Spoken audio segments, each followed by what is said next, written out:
रमा आणि मालती गावातील अंगणवाडी केंद्राबाहेर बसून बोलत आहे.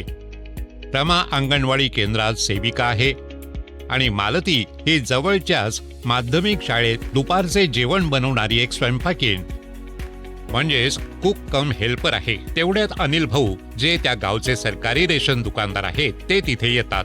नमस्कार मालतीताई, मी तुमच्याकडेच येत होतो. बरं झालं तुम्ही मला इथेच भेटलात. नमस्कार अनिल भाऊ, सांगा की काय म्हणता? अगं ताई, गेल्या काही महिन्यापासून हा नवीन तांदूळ आपल्या रेशनच्या दुकानात येत आहे, पण मला या तांदळाबद्दल फारसं काही माहित नाही, म्हणून वाटलं की तुम्हाला विचारतो. काय नाव आहे बरं त्या तांदूळाचं? हा, पटापट तांदूळ. काय कोणास ठाऊक? अरे दादा, फटाफट तांदूळ नाही, त्याला फोर्टिफाईड तांदूळ किंवा फोर्टिफाईड राईस असं म्हणतात. होय, तेच की.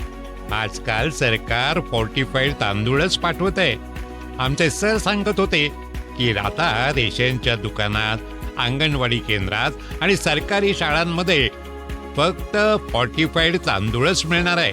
आमच्या दुकानावर तांदूळ घ्यायला येणारे लोक मला विचारतात, भाऊ, हा नवीन विटॅमिन तांदूळ जो दुकानात मिळतो, हा शिजवायचा तरी कसा?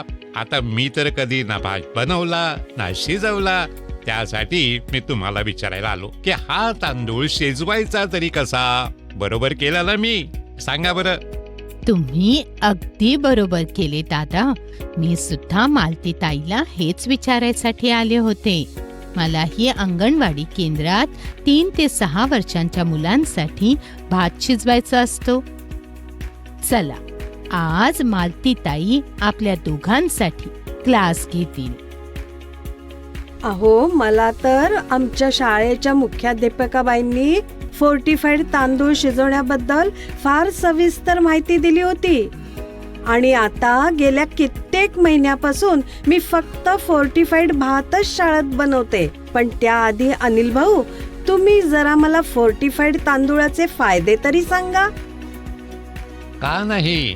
फोर्टिफाईड तांदळाचा भात खाल्ल्याने पौष्टिक तत्वांच्या कमतरतेत सुधार होतो आणि त्यात असलेले लोहतत्व आपल्याला ॲनिमियापासून वाचवते. फॉलिक ॲसिड भ्रूणनिर्मिती आणि रक्तनिर्मितीमध्ये मदत करते आणि व्हिटॅमिन B12 स्नायूंचे सामान्य कार्य करण्यास मदत करते. अगदी अचूक उत्तर. तर माझ्या प्रिय विद्यार्थ्यांनो, वर्ग घेण्यासाठी तुम्हाला तुमच्या वर्गात म्हणजे स्वयंपाकघरात जावे लागेल.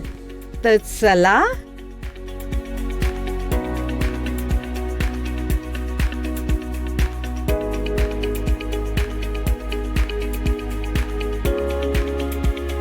सर्वप्रथम मी तुम्हाला सांगू इच्छिते, आपण घरी जसा भात शिजवतो तसाच फोर्टिफाईड तांदूळ सुद्धा शिजवायचा आहे.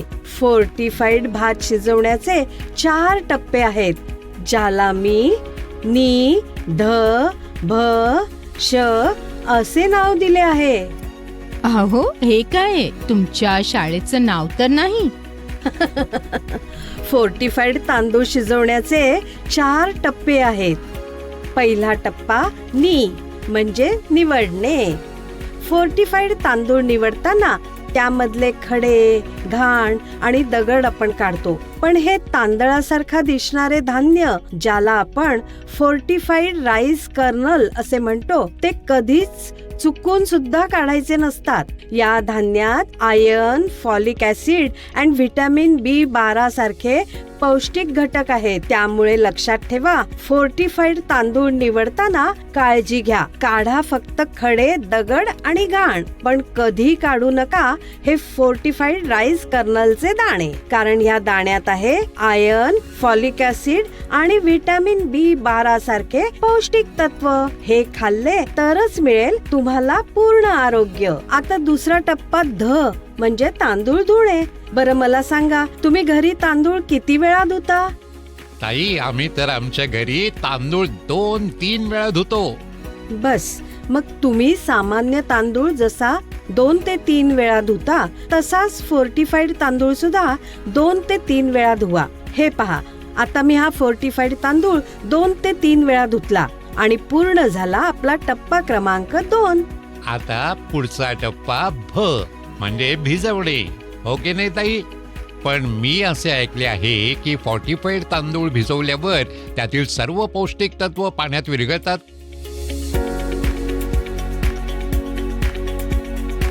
आता हे बघा, मी तुमच्या समोरच फोर्टिफाईड तांदूळ भिजवले की नाही, हे विरघळले का? नाही, ते विरघळत नाहीत.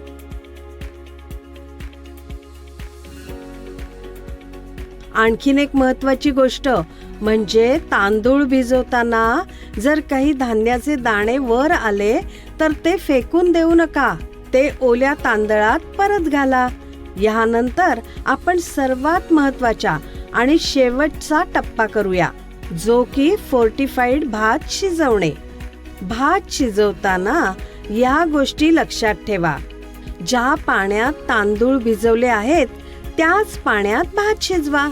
भात शिजवताना झाकण लावून ठेवा. तांदूळ नीट शिजवता येईल इतकेच पाणी घ्या.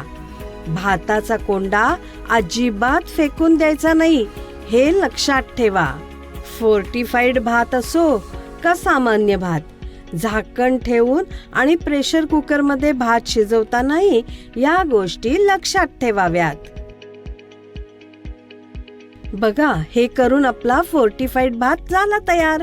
आता खाऊन बघा चवीला कसा आहे तो. अगं ताई, हा फोर्टिफाईड भात तर आपल्या सामान्य भातासारखाच आहे. याची चव व वास अगदी तसाच आपल्या नेहमीच्या भातासारखाच आहे. अगदी बरोबर.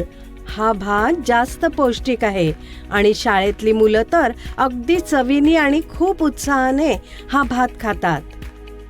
आज मालतीताईंना भेटून माझं इथे येणं अगदी सफल झालं. फॉर्टिफाईड भात कसा शिजवायचा हे देखील मी शिकलो आणि हा पौष्टिक भात मला खायला पण मिळाला. झाला की नाही दुहेरी फायदा तुमच्या फटाफट म्हणजे फोर्टिफाईड भातामुळे. रमा, आज तू काय शिकलीस ते सांग. तांदूळ निवडताना फोर्टिफाईड तांदळाचे दाणे निवडून फेकून देऊ नका. तांदूळ भिजवताना काही दाणे पाण्यावर तरंगले तर ते फेकून देऊ नका, परंतु ते तांदळात परत मिसळा.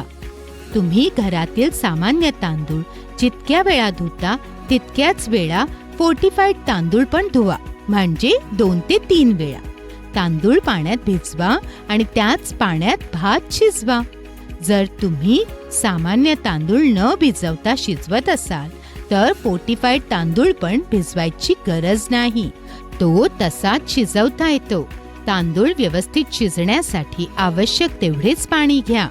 भात शिजवताना झाकण बंद ठेवा आणि पाणी फेकू नका. ताई, तुमच्यामुळे आज मी झालो शहाणा. फॉर्टिफाईड भात शिजवायला ना येणे हा नाही बहाणा. घास खाऊ फोर्टिफाईड भाताचा, रक्षक असे सावा पोषण आणि आरोग्याचा.